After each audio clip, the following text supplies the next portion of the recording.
Amy from 1000 Pound Sisters reaches new conclusion. Amy Halsman, a prominent figure from the reality series 1000 Pound Sisters, has ultimately resolved to divorce her former spouse, Michael Halsman. Their relationship has been tenuous for an extended period, but a recent event has rendered Amy utterly devastated. Amy is disheartened that Michael did not attend her youngest son's birthday celebration. From that pride, she asserts, "I no longer wish to be with a man who cannot accept my child." Amy is presently thought to be in a new romantic relationship. While she has not publicly discussed her new relationship, reports indicate that she has found a partner that demonstrates love and respect for Amy's children. Amy is embarking on a new chapter, and admirers desire her happiness and the creation of a prosperous future for herself and her children. Following years of emotional fluctuations, Amy Halsman, the esteemed star of 1000 Pound Sisters, has ultimately attained a pivotal moment in her life. The decision was not made lightly, but following a difficult realization, Amy opted to formally terminate her marriage with Michael Halsman. The final provocation? Michael's non-attendance at their youngest son's birthday celebration. Amy had made extensive preparations for young Glenn's significant occasion. The celebration featured balloons, cake, and decorations adorned with his favorite cartoon characters, all intended to bring delight to her son. However, Michael failed to appear. No communication. Nothing. Amy awaited with anticipation, often gazing at the door, anticipating his arrival. However, the door remained closed. "I gazed at my son and realized I must exhibit greater strength for his sake," Amy stated during a confessional-style interview, tears welling in her eyes. "I cannot associate with a man who is unable to acknowledge his own offspring." Close friends and family had previously perceived the increasing estrangement between the former marriage. Michael had grown progressively reclusive, estranged from both Amy and the children. Amy had consistently endeavored to maintain family unity until that birthday celebration. That constituted the ultimate setback. At that moment, Amy recognized that she merited more. In the subsequent weeks, reports circulated in Kentucky that Amy had discovered a new romantic interest. A gentle, benevolent individual named Jesse, an acquaintance of a mutual friend, who encountered Amy at a community benefit. He lacked ostentation. He was indifferent to notoriety. Amy was captivated by a simple yet uncommon trait. He listened. Although Amy has not disclosed any information publicly, those in her inner circle assert that she radiates a distinct aura lately. Jesse has been observed engaging with Amy's sons, Glenn and Gage, including assisting them with games at the park and providing aid with their food. An insider remarked, "This is the first occasion in years that Amy appears genuinely at peace." Tammy, Amy's sister and most trusted confidant, has provided unwavering support throughout the entire ordeal. Amy has endured significant challenges.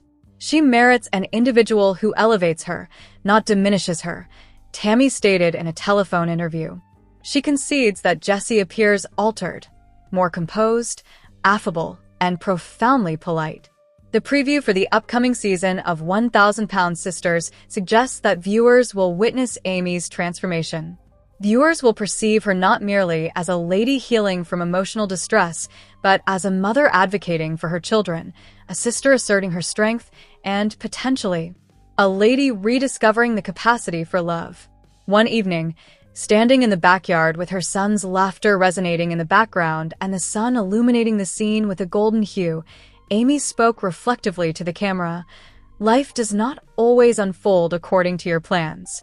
However, occasionally, unforeseen paths result in the most exquisite destinations." Nonetheless, 1000 Sisters fans express significant concern following observation of Amy Slayton's bruises. Is she alright? Amy Slayton, a cast member of 1000 Sisters, has begun to alarm her followers. She has endured significant challenges since her divorce from Michael Halterman. Her mental health has deteriorated, causing concern among her admirers on her overall well-being. Amy and her sister, Tammy Slayton, made their initial appearance on TLC's popular program 1000 Sisters in 2020. Amy exceeded 400 pounds upon her initial appearance on the show and recognized the necessity of reducing her weight to have children. Her sole desire was to establish a family with her husband, which necessitated weight loss. She underwent bariatric surgery and experienced significant weight loss. Amy and her former spouse share 2 sons, and she has been focusing on self-improvement since their divorce. Her sons are content and well, although as followers examine her life on social media, they cannot help but question the numerous injuries on her body. Let us examine Amy's health and the potential causes of these bruises more closely. Amy's health was discussed on Reddit this past week. A family photograph of Amy and her sisters was published. Upon further examination of the image, Redditors observed that Amy exhibited peculiar marks across her body.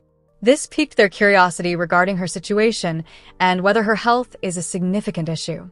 Amy had a significant bruise that extended halfway up her leg. The bruising was substantial, causing admirers to express concern for her health and safety. Some observed that individuals may bruise readily, which could apply to Amy. Nonetheless, some indicated that she might be confronting significant health issues, which could account for the bruises. Upon viewing this image, Redditors promptly expressed their opinions over Amy's health. A Redditor suggested that she might be anemic user sufferer from some health condition that could lead to these bruises. A fan noted that she might be using blood thinners, which could result in her bruising readily. Another remarked, "The bruise is likely a result of her children physically assaulting her during their tantrums." Currently, there is less information regarding the reasons for Amy's extensive bruising. Her admirers are optimistic that she will begin to appear more vibrant and are pleased that she seems to be relishing life recently. Nevertheless, the morning sun emerged over the Kentucky hills, illuminating the Slayton family residence with a golden hue. The interior of the house was remarkably silent. No jesting, no clattering utensils, no reality television cameras present. Today was not only another occurrence, it was the day in question. Chris Combs perched on the edge of his bed, his hands quivering slightly as he fastened his sneakers, an endeavor he had not accomplished with ease in years. For months, he had contended with his weight, enduring discomfort, setbacks, and emotional obstacles. Today, he was finally scheduled to have his long-anticipated bariatric surgery. His sisters, Amy and Tammy, were already awake, busily moving about the kitchen. Amy was preparing a compact cooler with nutritious snacks and bottled water. Tammy, unexpectedly attentive, was reviewing the medicine list and hospital records. "Are you prepared, brother?" Amy inquired, her tone imbued with anxious intensity. Chris entered the living room clad in sweatpants and a loose t-shirt inscribed with "Beast Mode" activated. "I am as prepared as I will ever be," he remarked with a smile. "Let us expedite this process, so I may once again observe my toes." The journey to Lexington General Hospital was tranquil. All individuals were engrossed in contemplation. Amy recalled the significant progress Chris had made. He had been the cornerstone of the family, consistently encouraging her and Tammy to pursue better health. However, beneath his humor and playful demeanor lay a man engaged in his own struggle. Tammy, seated quietly beside him, extended her hand and grasped his. Silence, merely a grasp. It was infrequent, yet profoundly significant. All were aware of the risks. However, they recognized that this represented Chris's opportunity for a fresh start. The waiting area reeked of antiseptic and rancid coffee. Amy and Tammy sat adjacent to one another, their gaze riveted on the double doors through which Chris had vanished an hour prior. Dr. Smith had visited earlier, telling them that all was proceeding smoothly. Nonetheless, the uneasiness persisted. Memories inundated Amy's consciousness of familial gatherings, hospital visits, and numerous challenging dialogues. She reflected on Chris's resilience, particularly during Tammy's relapse into detrimental behaviors and her own challenges as a new mother. A few hours elapsed. Ultimately, a nurse arrived. "What is the status of Chris Combs' family?" Amy and Tammy leaped upward. "He has emerged from surgery and is recovering satisfactorily. He requests your presence, both of you." Chris appeared pallid yet serene, his voice muffled from the sedation. "You all should have brought me some pudding," he jested feebly. Amy erupted in laughter, tears streaming down her face. Tammy exhibited a gesture of exasperation yet smiled. Amy said, "You accomplished it, Chris." "You have indeed accomplished it." Upon returning home, Chris had increased his walking, adopted a healthier diet, and resumed gardening. He meticulously recorded his progress in a journal, resolute in maintaining his trajectory. Tammy accompanied him on walks in her wheelchair, while Amy began preparing meals for both of them. The entire family was collaboratively functioning as a unit for once. Chris understood that it would not be simple. The surgery merely marked the commencement. However, he possessed hope. For the first time in years, the mirror not only showed his physique but also his strength, tenacity, and the love that sustained him. Chris occupied the customary gray couch, oriented towards the camera. "I did not undertake this solely for my own benefit," he stated, his eyes shimmering. "I undertook this for Amy, for Tammy, for my grandchildren, and for that inner voice that continues to affirm my worth.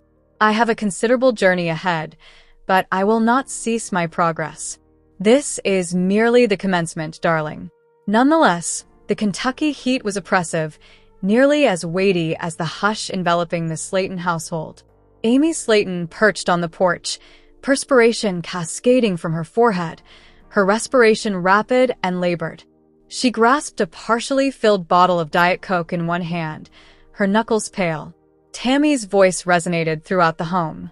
Resounding, challenging, irate. What began as a little dispute regarding lunch, whether to adhere to their new healthy regimen or to order pizza, had escalated into a more profound conflict. Previous injuries reopened. Unspoken words were cast across the room like daggers. "Perhaps if you refrained from assuming control over everything, we would not be in this predicament." Tammy shouted, her eyes aflame. Amy became upset. "Perhaps if you made an effort for once, I would not be compelled to undertake all responsibilities on your behalf." Amy seldom raised her voice in such a manner. She typically endeavored to maintain composure, serving as the conciliator of the pair. However, today the dam has breached. She exited the house abruptly, forcefully closing the door, causing the porch light above to flicker. 10 minutes elapsed. Subsequently, 20.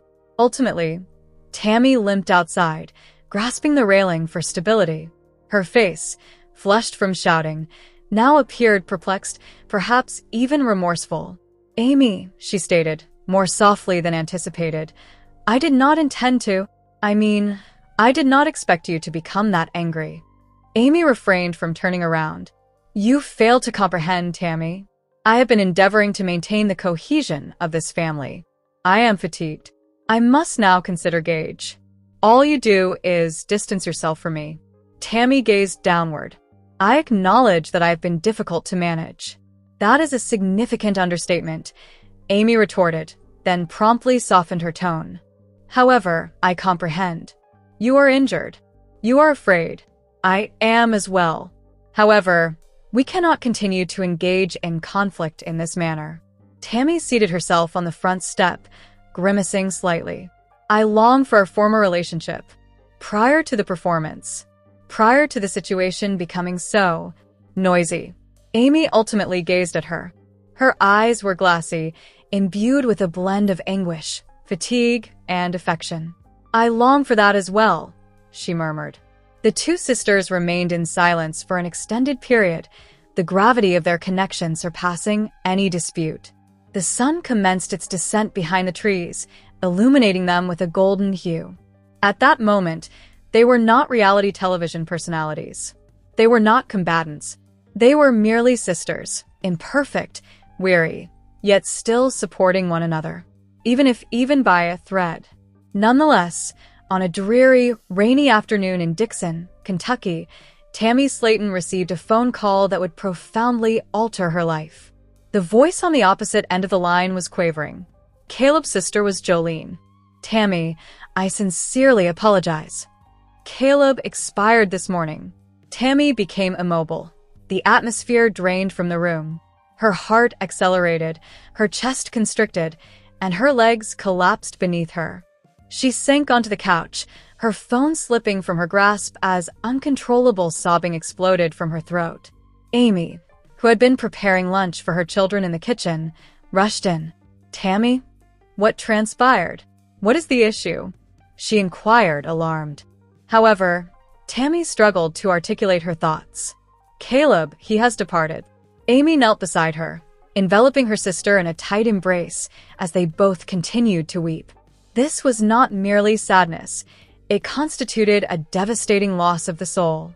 Tammy had years of health challenges, battling addiction, depression, and near-fatal circumstances. However, Caleb had served as her beacon of hope. They encountered each other in rehabilitation. Caleb was gentle in speech yet humorous, consistently delivering jokes that brought a smile to Tammy's face even at her bleakest moments. They formed a connection via mutual suffering and a collective aspiration for improvement. Despite all obstacles, love flourished in that improbable location. Their wedding was small and imbued with hope. Tammy had previously doubted her worthiness of love, but Caleb transformed that perception. He instilled self-belief in her. He elicited her laughter once more. He grasped her hand when she felt on the verge of disintegration. Now, few months later, he was departed. The days subsequent to his demise were indistinct. Tammy declined to consume food. She spoke minimally. The family observed her retreat inside themselves, apprehensive that this loss would be overwhelming. One evening, Amy sat next to Tammy in the living room, holding a photograph of Tammy and Caleb on their wedding day. "Do you recall that day?" Amy inquired gently. "How happy were you?"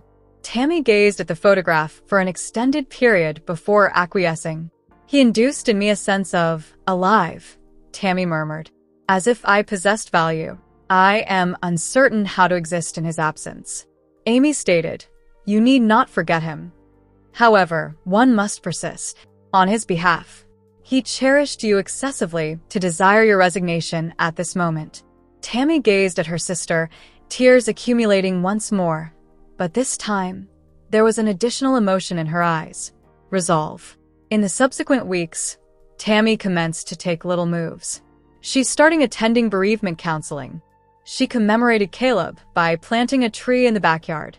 Gradually, she commenced openly recounting their narrative, how they discovered love, hope, and healing, although briefly. Supportive notes were sent to her by fans globally. Correspondence inundated, individuals recounting their personal narratives of affection and bereavement. Tammy experienced a sense of connection with them. She was not solitary. One morning, several months later, Tammy stood by Caleb's tomb. She positioned a handwritten message at the base of the stone, tears cascading down her face. "I long for your presence, Caleb. Daily. However, I remain present. I will continue to live. Intended for you. For our benefit."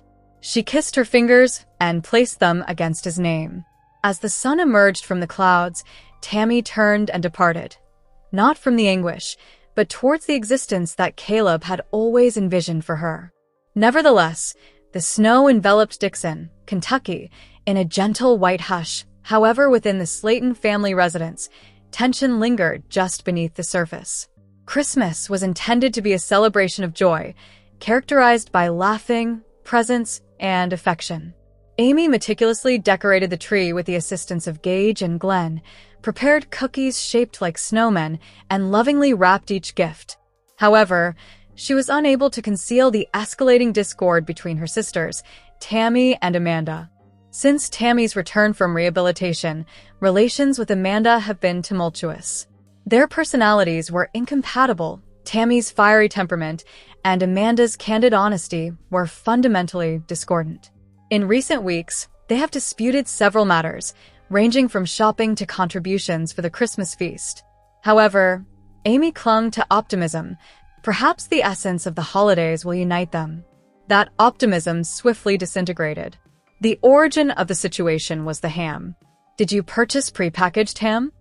Tammy glared at Amanda as she entered, carrying a foil tray. Amanda expressed her disdain by rolling her eyes. "I lack the time to slow cook a hog, Tammy. Express gratitude that I contributed anything." Perhaps if you refrained from meddling in others' affairs, you would have more time, Tammy retorted. Oh no, you will not commence today, Amanda cautioned. Her tone as piercing as icicles. It is Christmas, Tammy. Cease speaking and express some appreciation. Amy hurried over, attempting to alleviate the situation. Please, not today. The boys are observing. The photograph of Mother is positioned there. We assured her we would attain tranquility this year. However, the words went unacknowledged. Tammy and Amanda confronted each other directly, their voices escalating tumultuously. Why do you not acknowledge that you simply dislike my presence? Amanda exclaimed. Because you behave as though you are superior to everyone. Tammy shouted in response.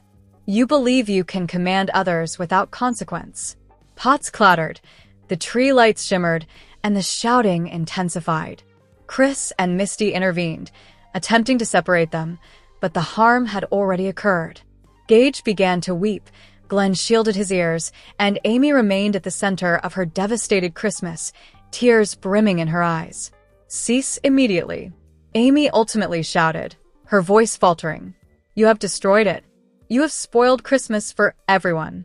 The chamber became quiet. Tammy averted her gaze, arms folded, her chest rising and falling with emotion. Amanda blinked, her ire gradually dissipating into remorse. Chris escorted the boys to the rear room. Misty commenced gathering the gifts for storage, and Amy silently settled onto the couch, the adjacent string of lights flickering like diminutive shattered stars. Subsequently, that evening, Tammy remained solitary on the porch. The frigid air tempered her anger, and for the first time in days, she contemplated Amanda's words, "Be grateful." Amanda emerged a few minutes later, carrying 2 mugs of steaming cocoa. Initially, she remained silent and simply handed one to Tammy. I did not intend to spoil it, Tammy said. Amanda responded, I did not either. We are siblings. We engage in combat. However, we must not allow our conflicts to fracture this family. They remained silent for a period, observing the snow descend beneath the porch light. Amy was tidying the disorder by herself. However, a tenuous truce was emerging outside. Christmas had been shattered, but perhaps, just perhaps, the fragments could be reassembled. Greetings, esteemed viewers. Welcome to my channel. I am Mina, and I hope your day is going splendidly. If you like the video, please remember to subscribe to the channel.